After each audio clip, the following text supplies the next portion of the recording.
39वां अध्याय श्री कृष्ण बलराम का मथुरा गमन से सुखदेव जी कहते हैं, भगवान श्री कृष्ण और बलराम जी ने अक्रूर जी का भलीभांति सम्मान किया। वे आराम से पलंग पर बैठ गए। उन्होंने मार्ग में जो जो अभिलाषाएं की थी वे सब पूरी हो गई। परीक्षित, लक्ष्मी के आश्रय स्थान भगवान श्री कृष्ण के प्रसन्न होने पर ऐसी कौन सी वस्तु है जो प्राप्त नहीं हो सकती। फिर भी भगवान के परम प्रेमी भक्तजन किसी भी वस्तु की कामना नहीं करते। देवकी नंदन भगवान श्री कृष्ण ने सायंकाल का भोजन करने के बाद अक्रूर जी के पास जाकर अपने स्वजन संबंधियों के साथ कंस के व्यवहार और उसके अगले कार्यक्रम के संबंध में पूछा। भगवान श्री कृष्ण ने कहा, चाचा जी, आपका हृदय बड़ा शुद्ध है, आपको यात्रा में कोई कष्ट तो नहीं हुआ। स्वागत है, मैं आपकी मंगल कामना करता हूँ। मथुरा के हमारे आत्मीय, सुहृद, कुटुंबी तथा अन्य संबंधी सब कुशल और स्वस्थ है ना। हमारा नाम मात्र का मामा कंस तो हमारे कुल के लिए एक भयंकर व्याधि है। जब तक उसकी बढ़ती हो रही है तब तक हम अपने वंश वालों और उसके बाल बच्चों का कुशल मंगल क्या पूछे। चाचा जी, हमारे लिए ये बड़े खेद की बात है कि मेरे ही कारण मेरे निरपराध और सदाचारी माता पिता को अनेकों प्रकार की यातनाएं झेलनी पड़ी, तरह तरह के कष्ट उठाने पड़े। और तो क्या कहूँ, मेरे ही कारण उन्हें हथकड़ी बेड़ी से जड़कर जेल में डाल दिया गया तथा मेरे ही कारण उनके बच्चे भी मार डाले गए। मैं बहुत दिनों से चाहता था कि आप लोगों में से किसी न किसी का दर्शन हो। ये बड़े सौभाग्य की बात है कि आज मेरी वह अभिलाषा पूर्ण हो गई। सौम्य स्वभाव चाचा जी, अब आप कृपा करके ये बतलाइए कि आपका शुभागमन किस निमित्त से हुआ। श्री सुखदेव जी कहते हैं, परीक्षित, जब भगवान श्री कृष्ण ने अक्रूर जी से इस प्रकार प्रश्न किया तब उन्होंने बताया कि कंस ने तो सभी यदुवंशियों से घोर वैर ठान रखा है। वह वसुदेव जी को मार डालने का भी उद्यम कर चुका है। अक्रूर जी ने कंस का संदेश और जिस उद्देश्य से उसने स्वयं अक्रूर जी को दूत बनाकर भेजा था और नारद जी ने जिस प्रकार वासुदेव के घर श्री कृष्ण के जन्म लेने का वृत्तांत उसको बता दिया था, सो सब कह सुनाया। अक्रूर जी की वह बात सुनकर विपक्षी शत्रुओं का दमन करने वाले भगवान श्री कृष्ण और बलराम जी हंसने लगे और उसके बाद उन्होंने अपने पिता नंद जी को कंस की आज्ञा सुना दी। तब नंद बाबा ने सब गोपों को आज्ञा दी कि सारा गोरस एकत्र करो, वह भेंट की सामग्री ले लो और छकड़े जोड़ो। कल प्रातःकाल ही हम सब मथुरा की यात्रा करेंगे और वहां चलकर राजा कंस को गोरस देंगे। वहाँ एक बहुत बड़ा उत्सव हो रहा है, उसे देखने के लिए देश की सारी प्रजा इकट्ठी हो रही है। हम लोग भी उसे देखेंगे। नंद बाबा ने गांव के कोतवाल के द्वारा ये घोषणा सारे व्रज में करवा दी।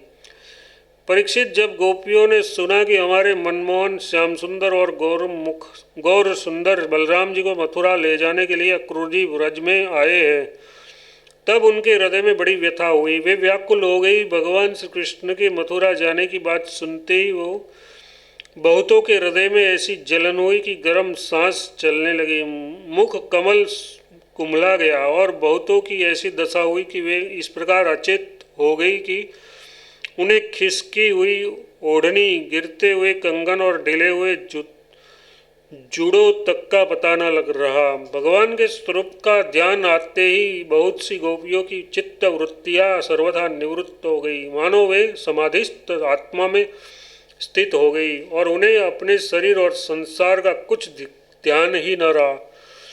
बहुत सी गोपियों के सामने भगवान श्री कृष्ण का प्रेम, उनकी मंद मंद मुस्कान और हृदय को स्पर्श करने वाली विचित्र पदों से युक्त मधुर वाणी नाचने लगी।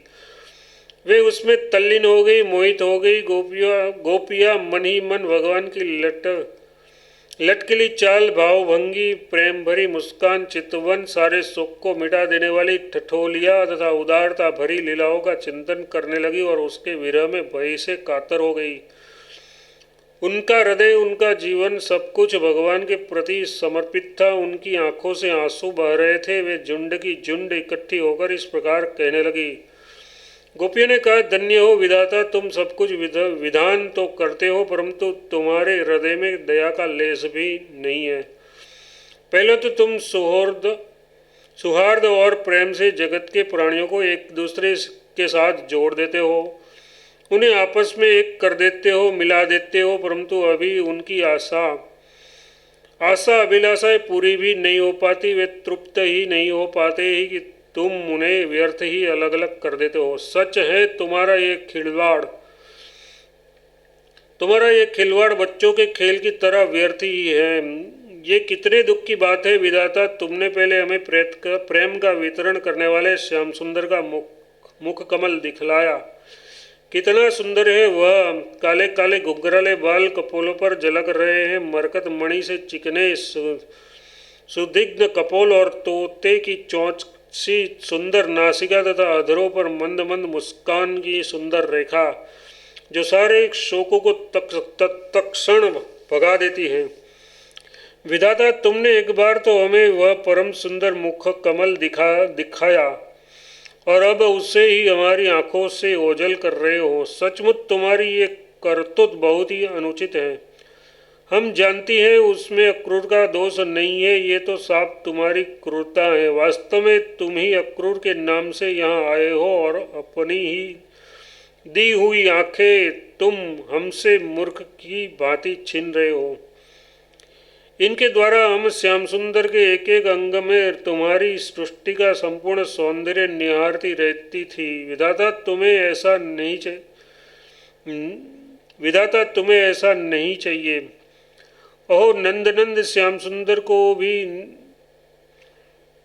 नए नए लोगों से नेह लगने की चाट पड़ गई है। देखो तो सही इसका सौहार्द, इसका प्रेम एक क्षण में ही कहाँ चला गया। हम तो अपने घर द्वार स्वजन संबंधी पति पुत्र आदि को छोड़कर इसकी दासी बनी और उन्हीं के लिए आज हमारा हृदय शोकातुर हो रहा है, परंतु ये ऐसे हैं कि हमारी ओर देखते तक नहीं।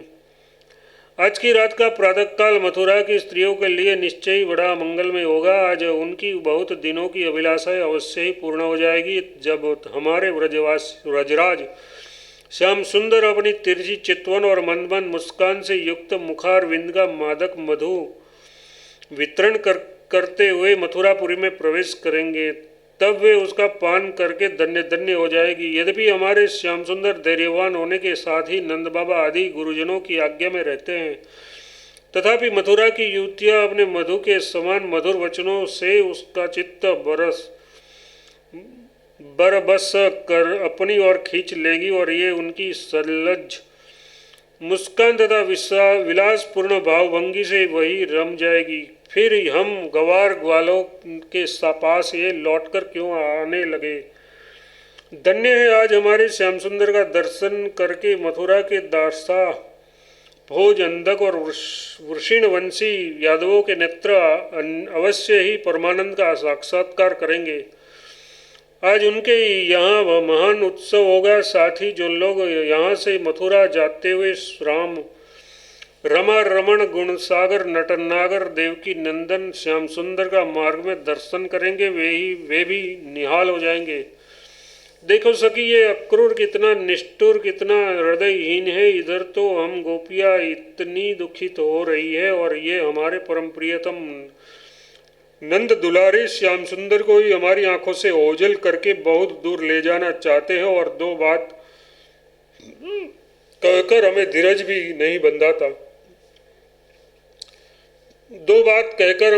नहीं बंधाता, आश्वासन भी नहीं देता। सचमुच ऐसे अत्यंत क्रूर पुरुष का अक्रूर नाम नहीं होना चाहिए था। सखी, हमारे ये श्याम सुंदर भी तो कम निष्ठुर नहीं है। देखो देखो, वे भी रथ पर बैठ गए और मत वाले गोपगण छकड़ों द्वारा उसके साथ जाने के लिए कितनी जल्दी मचा रहे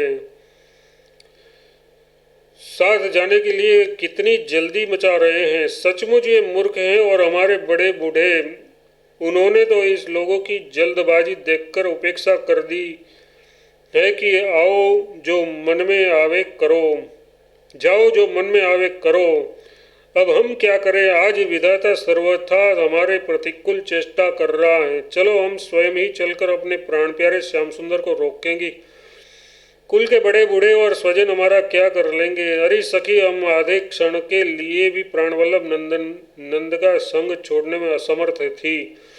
आज हमारे दुर्भाग्य ने हमारे सामने उसका वियोग उपस्थित करके हमारे चित्त को विनष्ट एवं व्याकुल कर दिया है।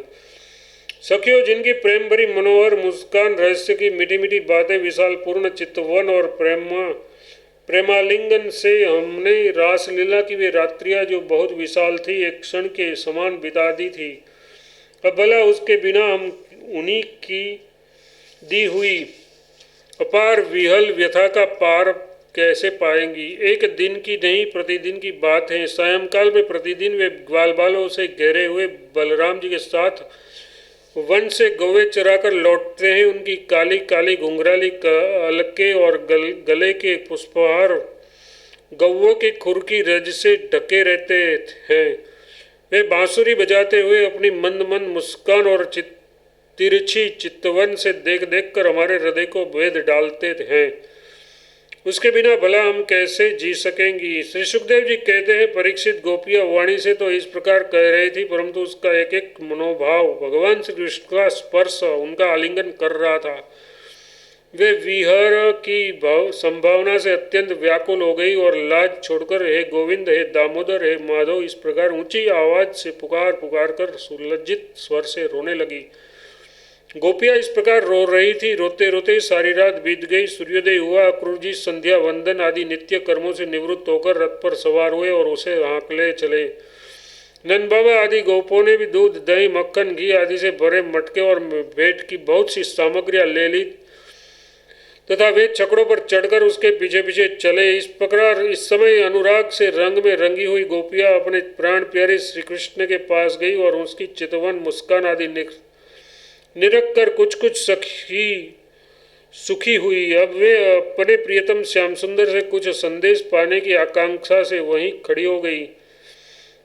यदुवंश शिरोमणि भगवान श्री कृष्ण ने देखा कि वे मेरे मथुरा जाने से गोपियों के हृदय में बड़ी जलन हो रही है, वे संतप्त हो रही है, तब उन्होंने दूत के द्वारा मैं आऊँगा ये प्रेम संदेश भेजकर उन्हें धीरज बंधाया। गोपियों को जब तक रथ की ध्वजा और पहरियों से उठती हुई धूल दिखती रही, तब तक उनके शरीर चित्र लिखित से वहीं ज्यों के त्यों खड़े रहे, परंतु उन्होंने अपना चित्त तो मनमोहन प्राण वल्लभ श्री कृष्ण के साथ ही भेज दिया था।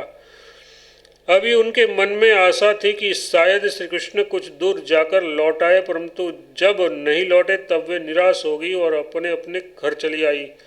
परीक्षित वे रात दिन अपने प्यारे श्याम सुंदर की लीलाओं का गान करती रही और इस प्रकार अपने शोक संताप को हल्का करती।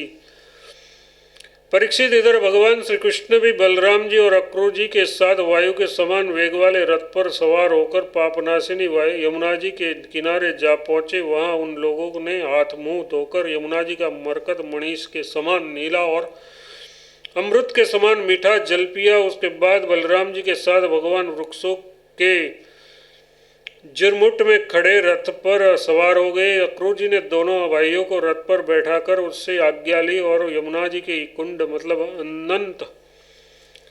अनंत तीर्थ या बृहद पर आकर वे विधिपूर्वक स्नान करने लगे। उस कुंड में स्नान करने के बाद वे जल में डुबकी लगाकर गायत्री का जप करने लगे। उसी समय जल के भीतर अक्रूर जी ने देखा कि श्री कृष्ण और बलराम दोनों भाई एक साथ ही बैठे हुए हैं। अब उसके मन में यह शंका हुई कि वासुदेव के पुत्रों को तो मैं रथ पर बैठा आया हूँ, अब वे यहाँ जल में कैसे आ गए? जब यहाँ है तो शायद रथ पर नहीं होंगे। ऐसा सोचकर उन्होंने सिर बाहर निकालकर देखा, वे उस रथ पर भी पूर्ववत बैठे हुए थे।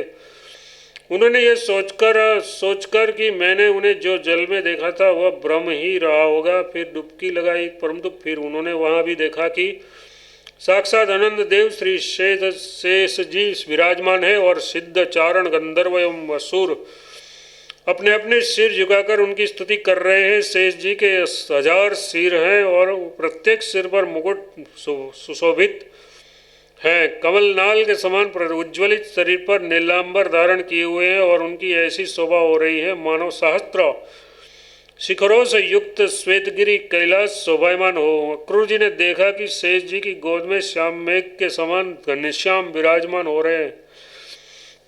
वे रेशमी पीताम्बर पहने हुए हैं, बड़ी ही शांत चतुर्भुज मूर्ति है और कमल के रक्त दल के समान रत्नारे नेत्र है उसका वदन, वदन बड़ा ही मनोहर और प्रसन्नता का सदन है। उनका मधुर हास्य और चारु चितवन चित्त को चुराए लेती हैं। भौहें सुंदर और नासिका तनिक ऊंची तथा बड़ी ही सुदृढ़ है। सुंदर नाक, कपोल और लाल लाल अधरों की छटा निराली है। बाहियां घुटनों तक लंबी और हुष्ट पुष्ट है। कंधे ऊंचे और वक्षस्थल लक्ष्मी जी का आश्रय स्थान है। शंख के समान उतार चढ़ाव वाला सुडौल गला, गहरी नाभि और त्रिवली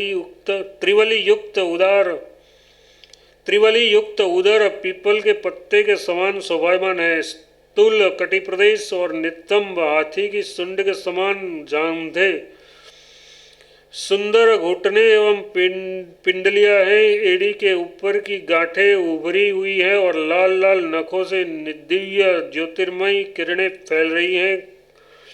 चरण कमल की उंगलियां और अंगूठे नई और कोमल पंखुड़ियों के समान सुशोभित है। अत्यंत बहुमूल्य मणियों से जड़ा हुआ मुकुट, कड़े, बाजूबंद, करधनी, हार, नुपुर और कुंडलों से तथा यज्ञोपवीत से वह दिव्य मूर्ति अलंकित हो रही है। एक हाथ में पद्म शोभा पा रहा है और शेष 3 हाथों में शंखचक्र और गदा, वक्षस्थल पर श्रीवत्स का चिन्ह, गले में कौस्तुभ मणि और वनमाला लटक रही है। नंद, सुनंदन आदि पार्षद अपने स्वामी सनकादि परमर्षि,